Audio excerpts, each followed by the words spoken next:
Hello and welcome. I'm Fabio Guerrini, Product Manager for Mapei's Sealing and Bonding line. Today I would like to present Mapeflex FR, a plastic elastic acrylic sealant for fire break joints. Clean the joint thoroughly with compressed air to remove all traces of dust and loose material. Insert Mapefoam closed-cell polyethylene filler cord along the bottom of the joint to regulate the depth of sealant applied according to the width of the joint. You can see the correct proportion between joint width and sealant depth in the table illustrated here on the screen. Insert the 600 milliliter soft cartridge into a Mapei Gun 600 Pro or a Mapei Gun 600 Pro electric sealant gun.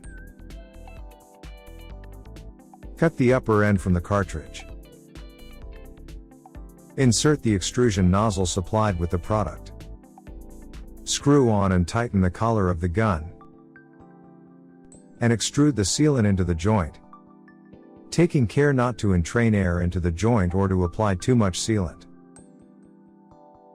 If masking tape was applied along the sides of the joint, remove it immediately after smoothing the sealant. Mapeflex FR is a plastic elastic acrylic sealant with European certification for a fire resistance of up to 240 minutes on walls, depending on the configuration of the joint. Mapeflex FR is particularly recommended for sealing joints in walls, including those subject to compressive movements and elongation of up to 12.5% of the width of the joint.